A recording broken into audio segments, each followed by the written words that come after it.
Hello. Our last talk. Thank you. Our last talk.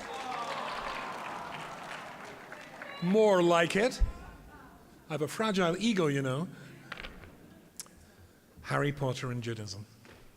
The first time I gave this here was actually a number of years ago when the Harry Potter phenomenon just erupted, began, and I was still living in England. I arrived at Philadelphia airport, and I was supposed to be flying on, I think, from there to California, and my cell phone rang, and a voice said, "Hello, is this Rabbi Y.Y. Rubinstein?"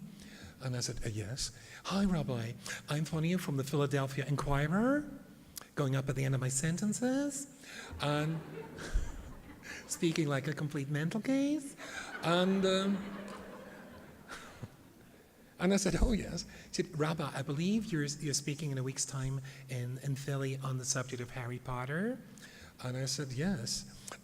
Would you mind if I interviewed you now?" And I said, "Absolutely not." "Are you sure you don't have a connecting flight to catch?" I said, "No, I've got plenty of time. But anyway, it's not really a problem, because if I miss it, I can always go by broomstick."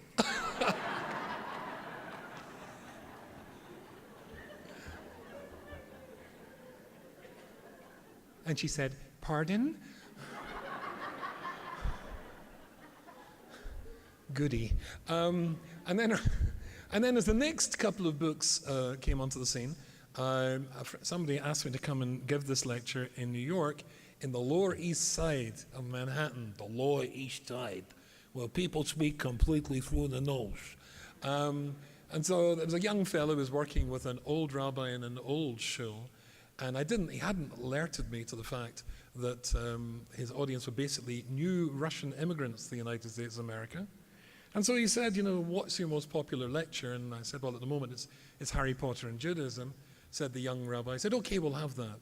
So I never met the rabbi. I'd spoken on the show before, but I'd never met the old rabbi. So he looked at me with great concern, and because he'd never heard of Harry Potter. And so he gave me the introduction from hell. We have with us today Rabbi Y.Y. Rubinstein from Manchester, England. No, I've never met Rabbi Rubinstein before this tonight, and he seems a nice young man. Now he's going to be talking to us about a book called Harry Potter. I've never heard of this book. I don't know if we should be listening to this talk. But anyway, I'm sure it'll be interesting. And so I went to the front and I said to this audience, not realizing they were Russian Jews, "Hands up, anybody here who's never heard of Harry Potter?"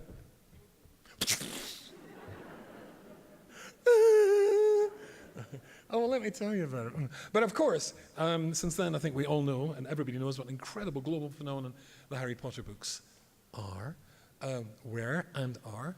And truly, J.K. Rowling, who very kindly, incidentally, gave me permission to write about her in one of my books. You can get it online, Amazon, The Queen's Lives, The Secret Diaries of Queen Elizabeth II. Yeah, it's not just Jewish stuff. Anyway, so basically, so when she wrote this book, and where did she write Harry Potter? In Scotland. Yes, in the capital of Scotland, in Edinburgh. And when she was sitting in that little cafeteria writing, her little child was being looked after by the chief rabbi of Edinburgh's teenage daughter. Oh yes, all the secrets are going to come out tonight. Anyway, so basically, this book was an incredible phenomenon, is a credible phenomenon. And J.K. Rowling, of course, who was a teacher in a school in Edinburgh, J.K. Rowling is a brilliant observer of the childhood experience. And if you all think back to your own school experience, then everything she writes about, it really does resonate. For example, I think back to my own school in Glasgow in Scotland, and that's so beautiful, I think I'll say it again. Scotland. So, do you ever, here in South Africa, how does it work in you? Did you ever have trainee teachers used to come to school? Oh, we love them. Oh, you're going to have such fun with them. So your own teacher, she went away or he went away and had a week's break, and you had this poor young man who would come in, and of course it was always two. There was the person who's actually doing the teaching, and then there was the fellow we never knew what this was, this guy who sat at the back and took notes. It wasn't until I was a trainee teacher that I understood this was your tutor from university. It was assessing your presentation. But anyway, so basically, it was a primary school in Glasgow in Scotland, and in fact, the same school that Sir Alex Ferguson, yes, Sir Alex Ferguson, Manchester United, who were great when he was in charge, who lived in the same street as me in Glasgow. Just thought I'd throw that in. Alex and I, like that. Anyway, so basically, because you see, schools and school kids can be a bit naughty. One day, it was a sunny day, we were sitting in a little grassy knoll outside, looking through the window, and this trainee teacher, who was very gifted, he was artistic. And if you probably, particularly in elementary school and primary school, if somebody's artistic and can bring to life on the blackboard, by drawings, it really enhances the lessons enormously. And we were studying the Battle of Waterloo, and so he was drawing it on the blackboard. One of these blackboards, go. He spent an hour, this fellow, drawing. It was fantastic. There was the Duke of Wellington on one side and all the British soldiers, including the Scots. On the other side, there was that French guy, what's his name, Nappy something or other, and sitting in his white charger. There was cannons, there was smoke coming out. They got brilliant, absolutely brilliant. And after an hour, he sort of took the board, stood back, examined it, pushed the board up, and off he went for a coffee for the 10 minutes he had left before the lesson began. Now, when you are 9 or 10 years of age, there are 3 words, just 3 words that are able to transform the most appalling, unthinkable, horrible thought into something which is frankly quite rational and frankly inevitable. The 3 words are, I dare you. And one of us said to one of the others, I dare you. And one of them, I won't say who it was, went into the classroom and pulled the board down and took out the rag. This is so interesting. Whenever I say this story, the guys go, and all the girls go, oh no! Oh yeah! And gone were the horses that the Duke of Wellington and Napoleon were sitting on. Suddenly they were floating in midair. There were the puffs of smoke, no cannon. There's a couple of soldiers left looking at each other. Where'd they all go? And the board was put over back where it was, and in came the teacher, the new trainee teacher, with his tutor sitting at the back, and he said, now, boys and girls, we're going to continue our study of the Battle of Waterloo. It must have looked something like this. And out he walked in tears. Yeah, it was a shame, wasn't it? Anybody here not read Harry Potter? Shame on you. Don't know why you're at Indaba. Yes, I mean, those cognoscenti, those intellectuals amongst us, who would have done that in Hogwarts? The? Scottish people, racist. If you had knees like I had knees, you'd just be jealous. Sorry? No, Harry Potter wouldn't have done it, no. The Weasley twins, yes. Yeah, because it's always the imps, always the characters who would do this. And also in school, I don't know about you, but there's always the teacher who terrifies everybody. We had somebody called Mr. Neal. He was a math teacher. Now, I don't know about you, but I found, maybe it's the same here, there was a clear division between the teachers you could mess about with and the ones you couldn't. Those who taught mathematics and science, keep away from. The ones who taught English and history, we had fun with them. And Mr. Neal taught math, and Mr. Neal was absolutely terrifying because not only was he a math teacher, he was odd. And of course, in my day, we got strapped. We had a leather strap that used to hit us in the hand up to 6. But, these days, you can't even look at a child without getting into serious trouble. I always tell them to copy the behavior of Mr. Neal, because Mr. Neal ever so clearly gave you the impression that he was mentally unbalanced. And no matter what the rules are, he could easily kill. He was terrifying. And when he lost his temper, he used to do this.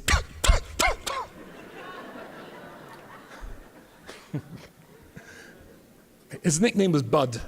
All teachers get nicknames. I was called YY for some reason. Anyway, so Bud, and we were terrified of him. Now, I was, how should I put this, mathematically challenged. I wasn't very good at maths. And so I failed the first year's school exam in high school, so they had a sort of remedial class for the neighbours. And I sat there, totally baffled. See, I was very good at arithmetic, very good at arithmetic. I was very good at English. But when they combined them, I was lost. 2B? What? That's Shakespeare. So, never got this stuff. And I sat next to a guy called Graham Robertson, and Graham Robertson had failed, he was in this remedial class, he'd failed the exam 3 times in a row. Genius! Dedication. And I think the reason was because he spent the whole time doing little drawings, little stick men. And one day we were learning about isosceles triangles. I just said that to show off. Isosceles triangles. And Mr. Neal had put on the board a triangle, ABC. The line AB was 1 inch. The challenging question was, what was line 2AB? Even I could get this, right? Robertson couldn't. He was too busy drawing his stick men, and Mr. Terrifying Neal turned to Robertson, who was in his own little world, and said, Robertson, what's line 2AB? And he just looked like a deer in headlights. And he whispered to me, what's the answer? Now, they say Robertson had failed this twice. He was 2 years older than me. If you remember in high school, 2 years older is a big difference. And Robertson was quite violent. And so he said, what's the answer? And I hesitated, but just for a split second, because this was such a golden opportunity. I didn't feel I could let it go past. So I said to him, pi r squared.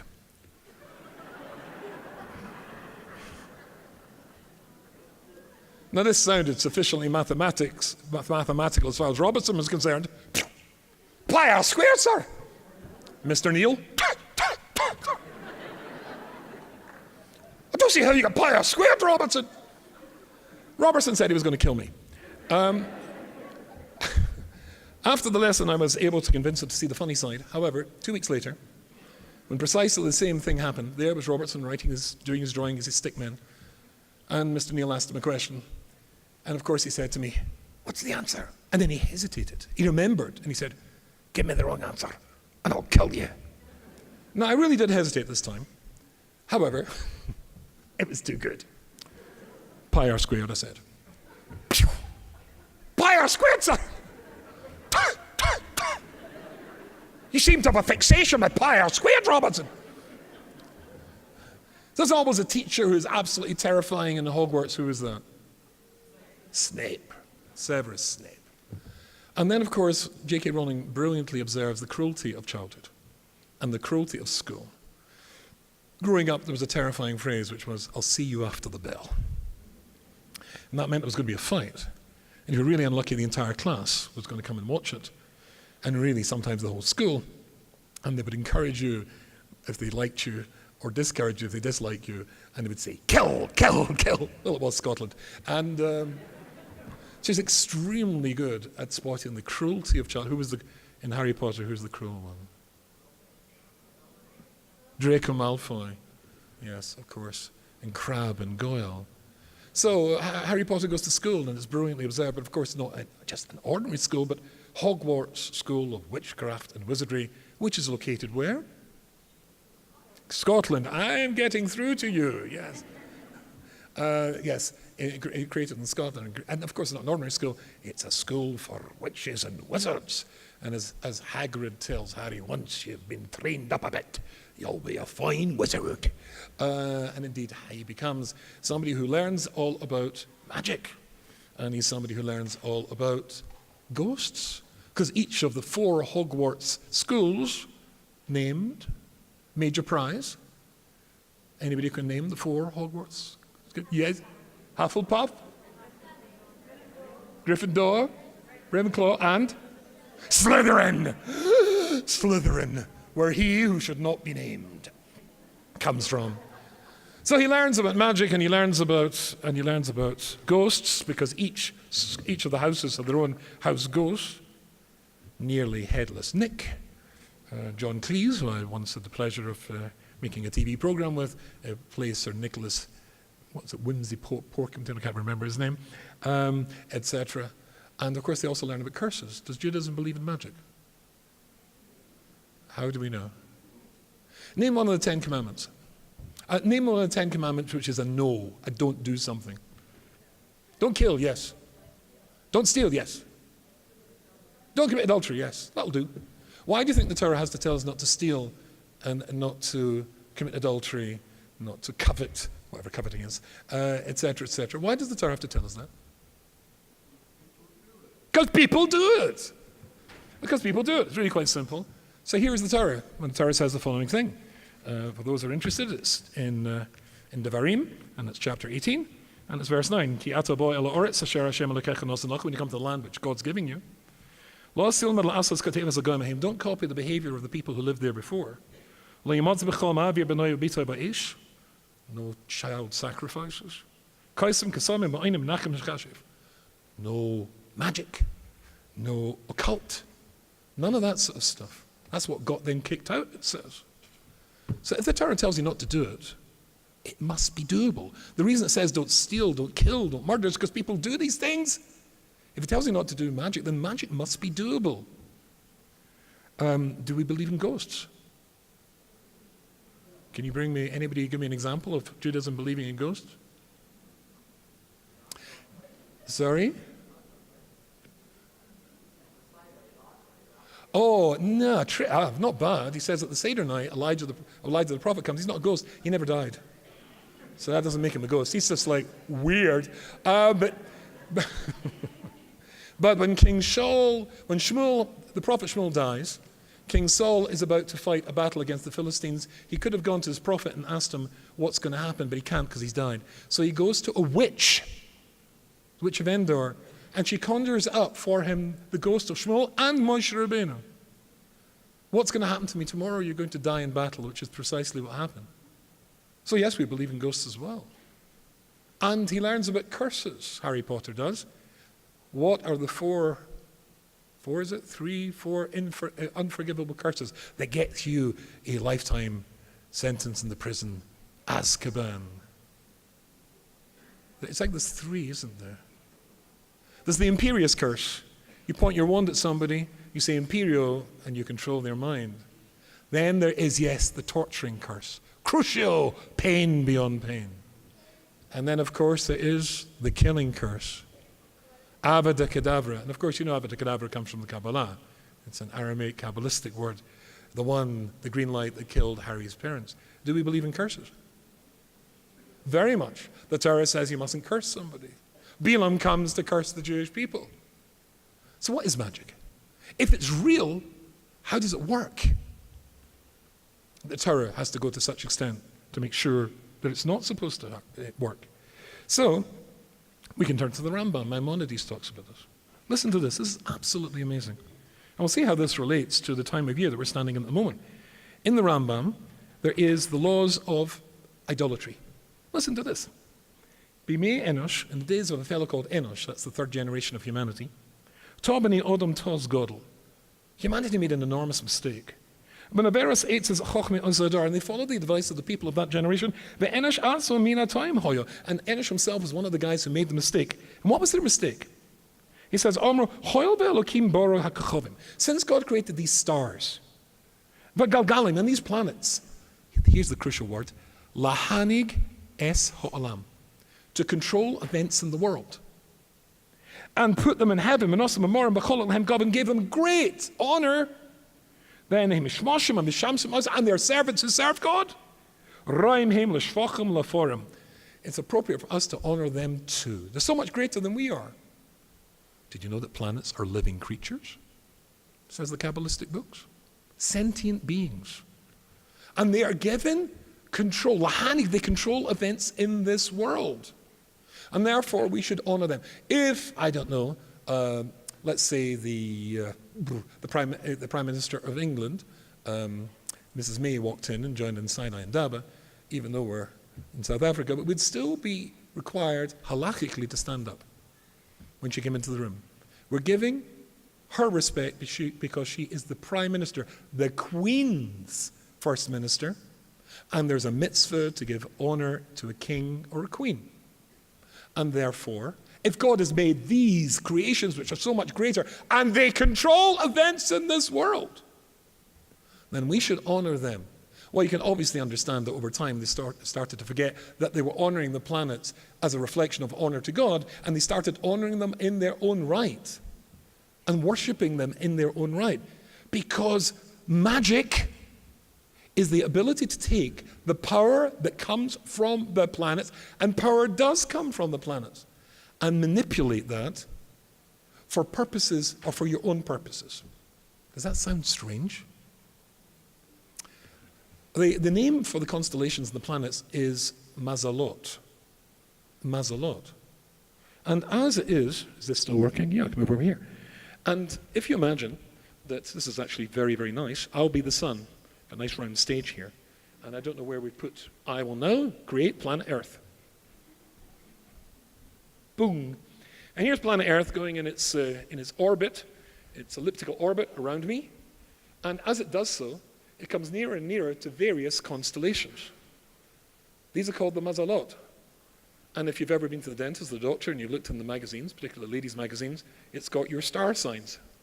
And it tells you what's going to happen. You're going to be feeling bad at the beginning of the week. By the middle of the week, you'll be feeling a lot better. And by the end of the week, you'll be feeling really quite good. Wow, wonderful. However, these do exert, these constellations, these Mazalot, actually exert and affect change in this world. An incredible thing. Look, I want you to imagine we're going back in time and we're going to visit some cavemen, some troglodytes.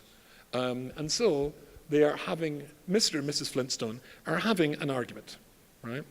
So Fred says to Wilma, ugh, and she says, ugh, and he says, ugh, and she goes, ugh, and they have this big fight, and Fred loses his temper, picks up a stone and throws it at the ground, and it hits another Flintstone. Spark falls on the straw, which they sleep in.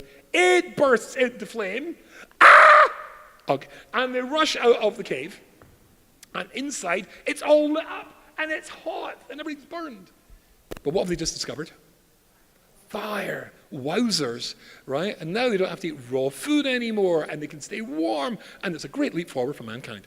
Now, the interesting thing here is that if you really know how flame works, then you can do a lot more than that. After all, it was a Scotsman, Robert Stevenson, who invented the steam engine. Apparently the apocryphal story is he was watching the lid of the pot of his mother's kettle jumping up and down from the steam, and that gave him the idea of the pistons from which we get the internal combustion engine. And then we've got forward movement of cars and trains and generators and electricity, all that from that. Imagine you could take the raw energy and then manipulate it for your purposes. That would give you quite a lot of power. Imagine there is power which literally comes here from the planets and affects events in this world. And you could control that. Can you give me an example of forget religion, give me an example in the world of natural world, the world of science, of another planet exerting effects in this world? The moon. The tides are affected by the moon. Gravity of the moon, it affects what's going on in our seas. Anything else the moon does? Well, it's been a long-established fact that people who are seriously mentally ill, so badly ill that they're institutionalized, their behavior became more erratic at the time of the full moon, which is why they're called lunatics. Seriously, that's where the word comes from, lunatics, right?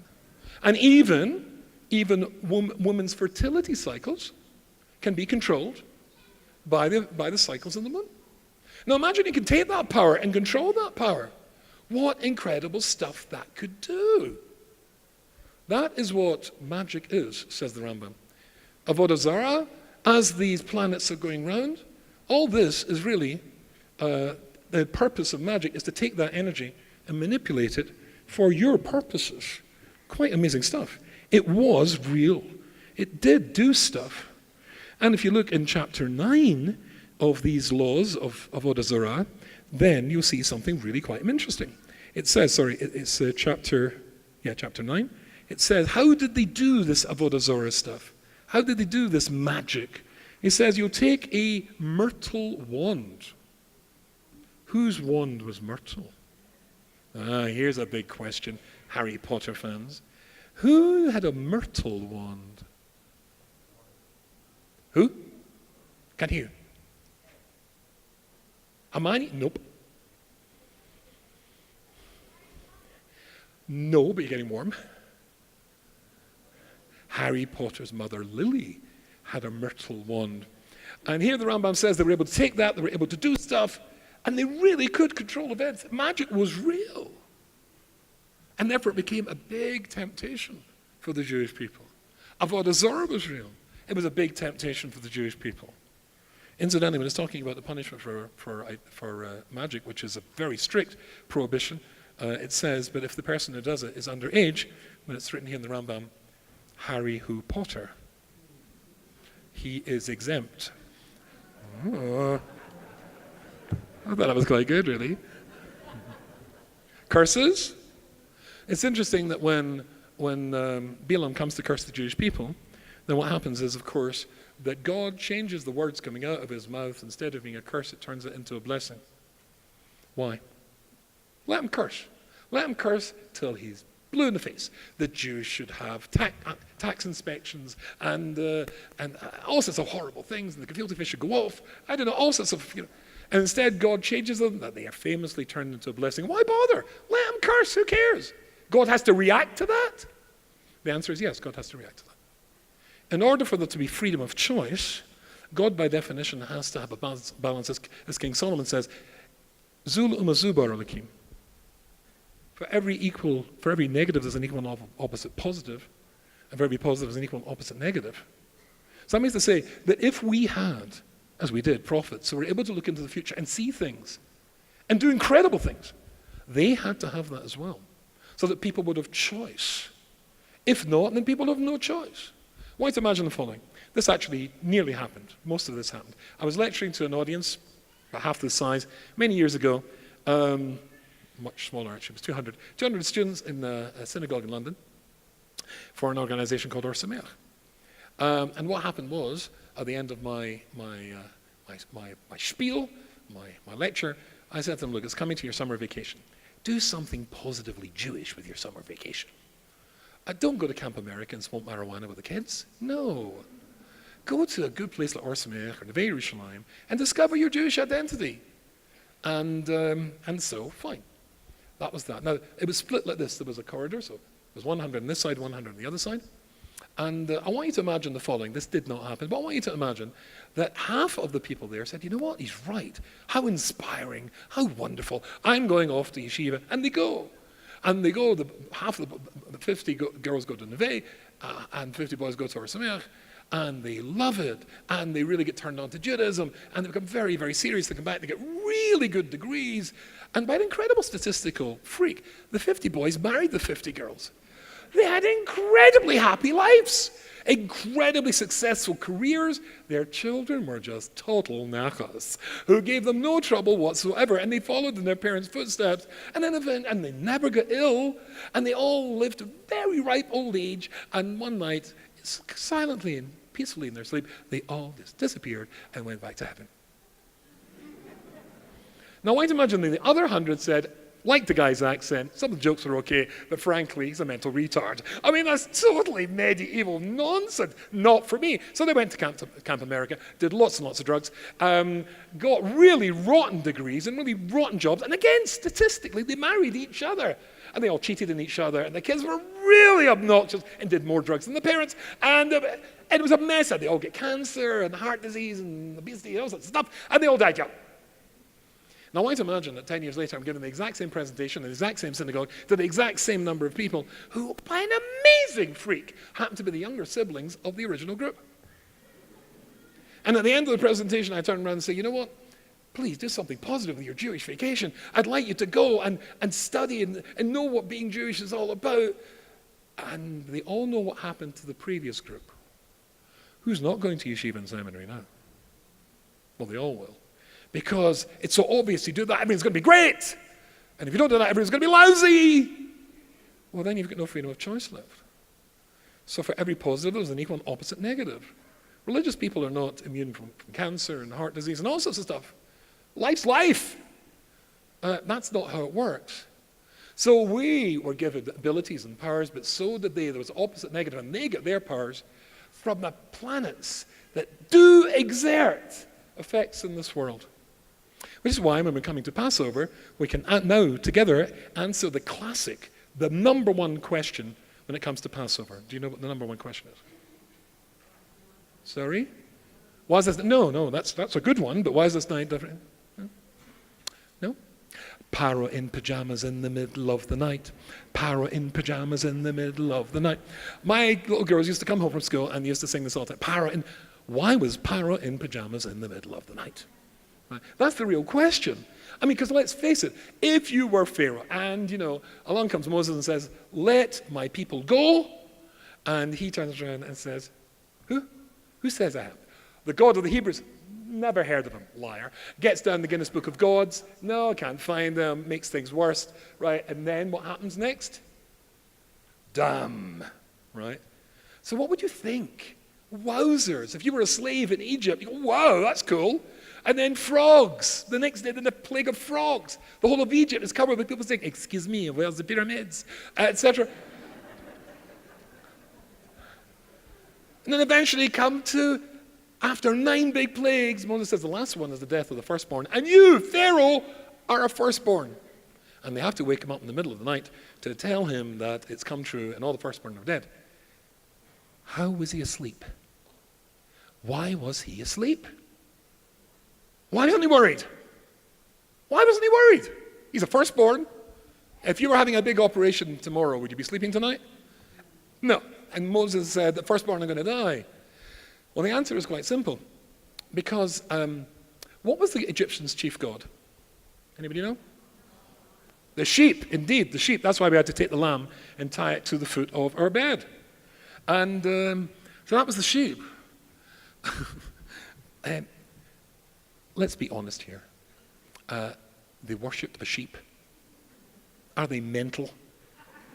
Of all the animals in the world, you want to worship a sheep? My wife comes from California. And when she moved to England, because in America it's different to England. Probably many of you have been to England. You drive in the motorways, and there are fields on either side full of sheep. And we were driving, just got married, and it was time of lambing season. And my wife's leaving the hall at this very moment in time, incidentally. Bye, dear. I don't think she wants me to tell you this story. Anyway, we're driving along, and there was lambs are cute. And she saw some new lambs in the field. And she said, oh my gosh, lambs. She's from California. Speaks very strangely. Very happily married. I haven't a clue what she's talking about. A clue what I'm talking about. Anyway, stop the car. 80 miles an hour, stop the car. Anyway, as I had to stop the car, married, have to. And she tried to climb over the fence because she wanted to hold a lamb. Oh, lovely. So what do you think the lamb did as my wife approached? It ran away because it's a sheep. They're pathetic. Look, if you want to have a god that's an animal, make a lion. Make a lion, that's cool. 5 minutes? Aww. I was going to steal those signs. Anyway, so... But that, surely not. Why would we be so stupid as to make that their God? And the answer is quite simply, because there is an astrological sign. Have you ever looked at the astrological signs? There's a ram, isn't there? Yeah. And so we've got the exact same one. And guess when you think is the time that the earth is nearest to that particular constellation? In Nisan, in the month of Nisan. The reason that Pharaoh was asleep because he thought that he was going to get more energy from that constellation. And therefore, they would recharge the batteries and they'd be able to deal with God, the Jews' God. Well, no, they can't, because he didn't read the Rambam properly. The Rambam says that all the plans, God made the whole thing. They're servants of his. And that's what it was all about. There was a time when there was real thing, a real time of real magic, when magic could achieve astonishing thing. And it's actually very sad. Because if you ask any Jewish kid, in the world, almost any Jewish kid in the world, including Russia these days, to name Harry Potter's parents, then probably without any difficulty whatsoever, any kid's going to tell me, Harry Potter's parents? Lily and James. And then how about asking any Jewish kid in the world to name Moses' parents? More tricky. And yet the story of the Jewish people is a much greater story than the story of Harry Potter. As brilliant as it is, and is brilliant. This is what Mark Twain wrote. And I'm sure you've heard this quote before. He wrote an essay on anti-Semitism. To conclude, if the statistics are right, the Jews constitute but 1% of the human race. It suggests a nebulous dim puff of stardust and lost in the blaze of the Milky Way. Properly, the Jew ought hardly to be heard of, but he is heard of, has always been heard of. He's as prominent on the planet as any other people, and his commercial importance is extravagantly out of proportion to the smallness of his bulk. His contributions to the world's great list of names in literature, science, art, music, finance, medicine, and abstruse learning are also way out of proportion to the weakness of his numbers. He's made a marvelous fight in the world, in all the ages, and he's done it with his hands tied behind him. He could be vain of himself and be excused for it. The Egyptian, the Babylonian, and the Persian rose, filled the planet with sound and splendor, then faded to dream stuff and passed away. The Greek and Roman followed and made a vast noise, and they're gone. Other peoples have sprung up and held their torch high for a time, but it burned out, and they sit in twilight now, or have vanished. The Jews saw them all, beat them all, and is now what he always was, exhibiting no decadence, no infirmities of age, no weakening of his parts, no slowing of his energies, no dulling of his alert and aggressive mind. All things are mortal, but the Jew. All other forces pass, but he remains. What is the secret of his immortality? And it's true. We are here. More than anything else, as I said last night, the celebration of Sinai Indaba is Jews making a very important statement. We're here. We plan to stay here. We plan to bring our children up here, where we've always been. There was a time when there was real magic. Real magic. We beat that. There was a time when Greek philosophy came along and was so seductive. And hundreds of thousands of Jews were seduced. They're gone. You're not gone. Your great-grandparents weren't gone. And then along came the Romans. And in every age there's an ism that comes along and wants to seduce the Jews and succeeds. But not with the Jews that have come to Sinai Indaba. Because you've come here because there's real magic. And if the vast majority of Jewish kids out there will be able to tell you, as brilliant as it is, who Harry Potter's mum and dad are, it's even a much bigger story to tell them who Moses' mum and dad were. Because our story is a much better story. Our story is a real story. And I would just like to thank you very sincerely for allowing me to be part of your contribution to that story at this year's Sinai Indaba. It's been a huge pleasure. Thank you.